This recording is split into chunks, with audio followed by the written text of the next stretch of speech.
Hi everyone, it's Helen here and thank you for joining me for day 3 of my 12 Days of Christmas series. Now today we're going to be working on this tower of gift boxes and I'll show you how to make all of those.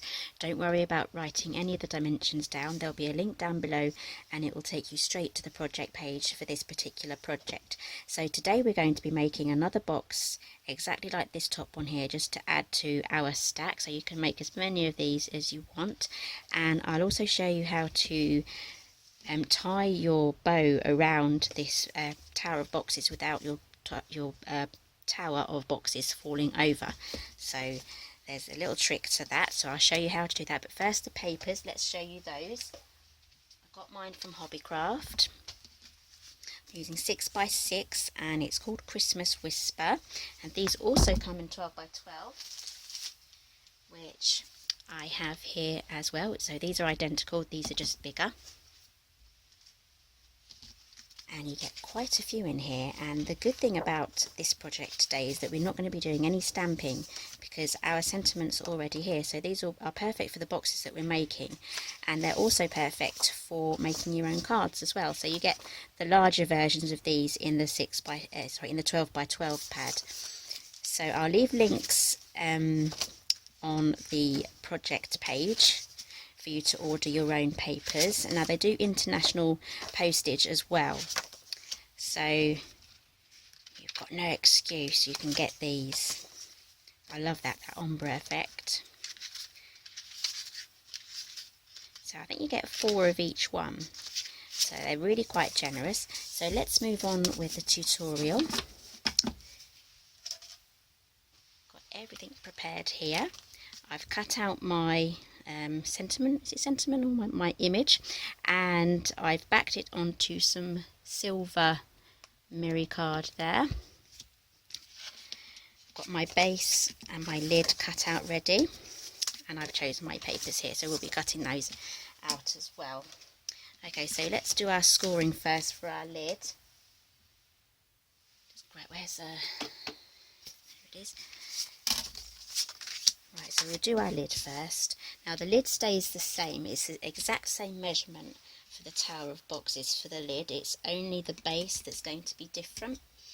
Okay, so this measures 5 1/4 by 5 1/4, and we're going to score at, okay, so we're going to score at 1 inch. I just had to double check my measurements there because I didn't write it down. Always write it down. Right, so it's 1 inch all on all 4 sides.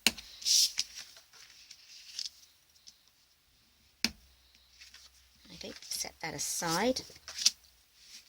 Now moving on to our base, and that measures 6 3/16 of an inch by 6 3/16 of an inch. Now, in order for me to cut that out, I had to use my Stampin' Up! Trimmer because that goes in the 16ths. So the 16ths land in between the 1/8 of an inch on your paper trimmer. So if you don't have those markings, just put your paper in between those little 1/8 of an inch notches, and you should come out with the right measurement there. Okay, so we're going to score at 1 1/2. That's going to be the height of our box, on all 4 sides.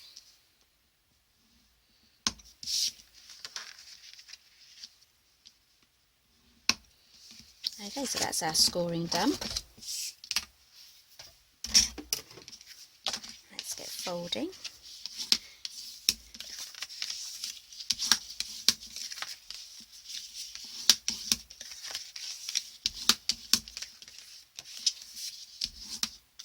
Using a bone fold here, I get really good creased score lines using this.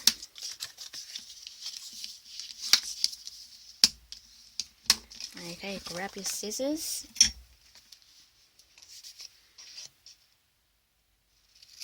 I'm completely cutting off the score line there and pulling that down. And I'm just going to notch in that corner and then repeat around all 4 on this and then this one as well. Okay, so I've cut everything up there, and now I'm going to stick it all together with some Tombow multi-mono liquid glue. This is nice and strong. Just going to add it onto my tabs. A bit too much there, try and get that down.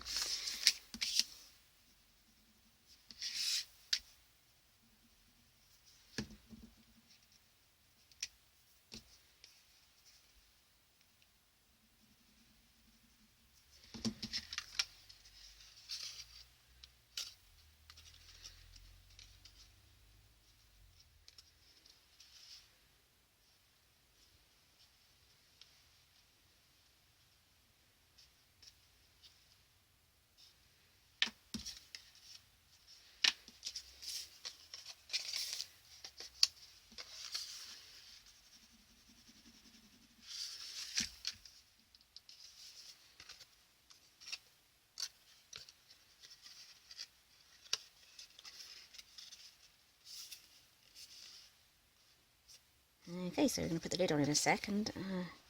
It's the moment of truth. Will it fit? Nope, nope. That's one of my spares that went a bit wrong. There we go, it fits. Right, so now we can cut out our papers. And we're using my favourite mini trimmer, which is by Tim Holtz and Tonic.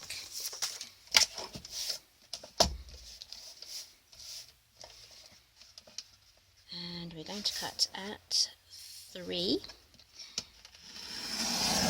That's going to be the width on all of our boxes. It's just the height that we're changing. So the height for this one is going to be 1 3/8. So we go along here and then we do the 3/8. Move that down so I can see. 1 2 3.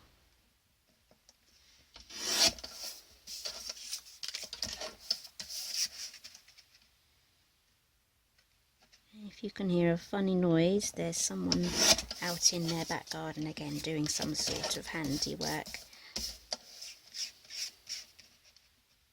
Again. I think they must do something for their living to actually be out there a lot making that sort of noise. So someone's doing their job in their back garden.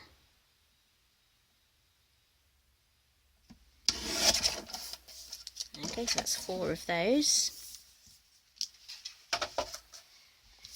Okay, so let's get our box assembled. Oh, sorry, not assembled. Completed. So these are gonna stick on just like there. You can use anything you want to get those on. A tape runner. I'm just going to use glue.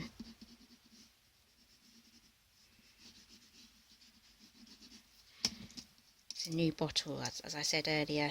It's not really flowing too well at the moment, so once I start getting into it and using it properly, it will start behaving itself. So let me get all these glued on and then I'll be right back. Okay, so everything's stuck on there, and now working onto our lid. I'm going to use some foam pads for this. I like these stick to ones. I love the Stampin' Up! Dimensional ones, but these are slightly larger. So I'm just going to use 4 of these and then 1 in the centre.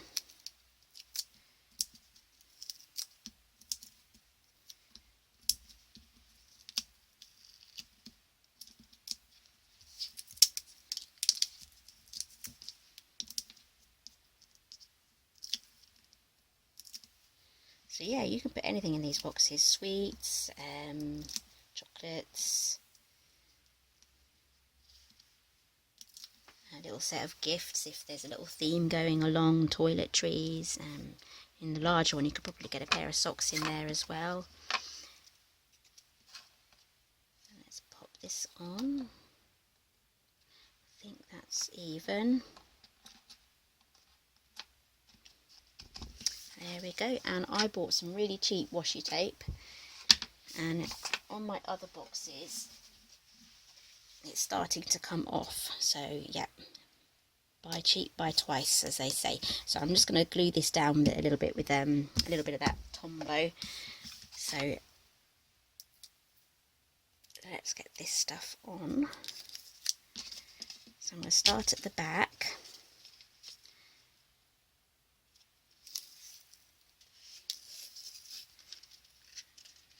Just try and work my way around, trying to keep it as even as possible.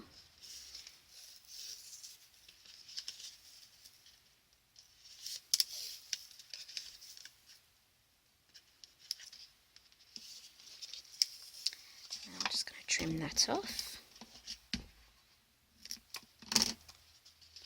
I'm going to add a bit of Tombow, just a tiny amount.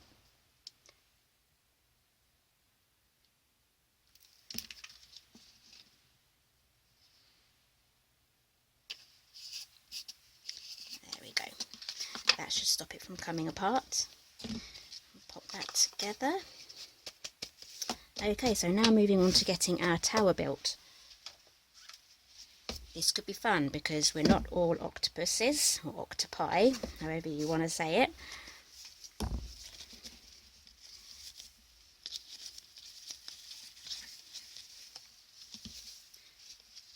Okay, so I just bought my ribbon from my local market. It's the best place to buy just plain ribbons if you're not doing colour matching or anything like that. You can just buy generic ribbons from haberdasheries and other places like that. So you save quite a bit of money, especially if you buy it in a big roll.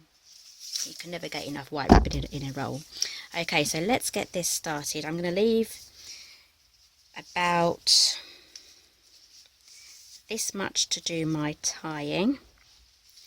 It's probably just over the height of the tower. So we're going to start there, and then we're going to hold it in the middle, and then we're going to go round underneath. Oop. Boobs are useful if you have them, just to bring it underneath there.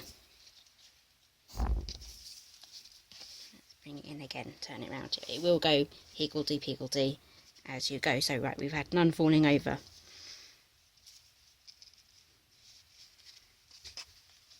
Right, now we're going to do a special fold, just like that. It's not too special, but yeah, special.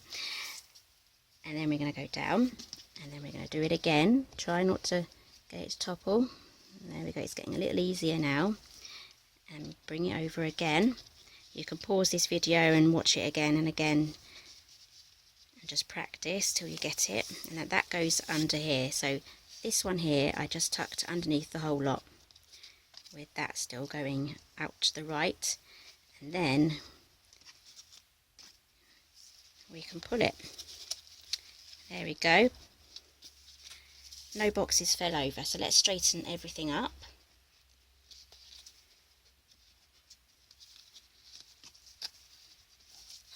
And then we can tie our knots. I'm going to do the bunny ear bow, that's what I call it. So you do 2 bunny ears just like that, and then you tie them in a little knot over each other and then pull through, and there you have it. So just neaten this up because this is a really messy bow so far. But we can fix that, or you can start again.